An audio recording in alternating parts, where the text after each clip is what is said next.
வேலை வாங்கி தருவதாக கூறி ஏற்கனவே ரூபாய் 888 கோடி வரை ஊழல் செய்து பதுக்கிய நகராட்சி நிர்வாகம் மற்றும் குடிநீர் வழங்கல் துறையின் அமைச்சர் KN நேரு அரசு ஒப்பந்ததாரர்களிடம் இருந்து தனது உறவினர்களின் மூலமாக கட்சி நிதி என்ற பெயரிலும் டெண்டர் முறைகேடுகளிலும் சுமார் 1020 கோடி வரை ஊழல் செய்து கல்லா கட்டியிருப்பதாக தமிழக அரசுக்கு அமலாக்கத்துறை கடிதம் எழுதியுள்ளது. நகராட்சி, மாநகராட்சி, கழிவறை, குடிநீர் என அனைத்திலும் ஊழல் செய்து ஈடியிடம் சிக்கிய நேருவுக்கு தற்போது பல லட்சம் கோடி ரூபாய் மதிப்பில் சொத்துக்கள் இருப்பது தெரியவந்துள்ளது.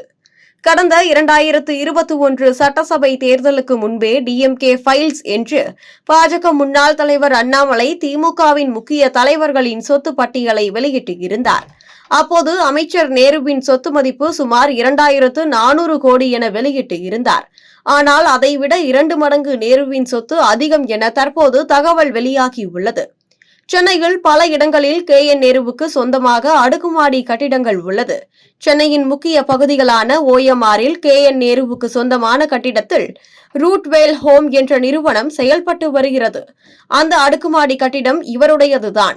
அதேபோன்று சென்னை படூரில் சுமார் 29 மாடி கட்டிடம் அவருக்கு சொந்தமாக இருக்கிறது என்றும், மேலும் அவர் அமைச்சரானது மிகவும் விலை உயர்ந்த டொயோட்டா லேண்ட் குரூசர் என்ற காரை இந்தியாவில் முதல் ஆளாக வாங்கியதும் இவர்தான். சென்னையில் மிக பிரபலமாக இருக்கக்கூடிய காவேரி மருத்துவமனை KN நேருவுக்கு சொந்தமானது என்றும், Dhanalakshmi Srinivasan college of engineering college இவரின் சொந்தக்காரர் உடையது. அதேபோன்று ஏசியாவிலேயே மிகப்பெரிய ரைஸ் மில் என்று சொல்லக்கூடிய திருச்சி லால்குடியில் இருக்கும் காவேரி ரைஸ் மில் KN நேருவுக்கு சொந்தமானது என்றும் கூறப்படுகிறது. மேலும் சென்னை கிளாம்பாக்கத்தில் சுமார் 2000 ஏக்கர் இருக்கக்கூடிய KN நேருவுக்கு சொந்தமான அந்த சொத்து மட்டுமே சுமார் 1000 கோடி என்று தெரிவிக்கிறார்கள்.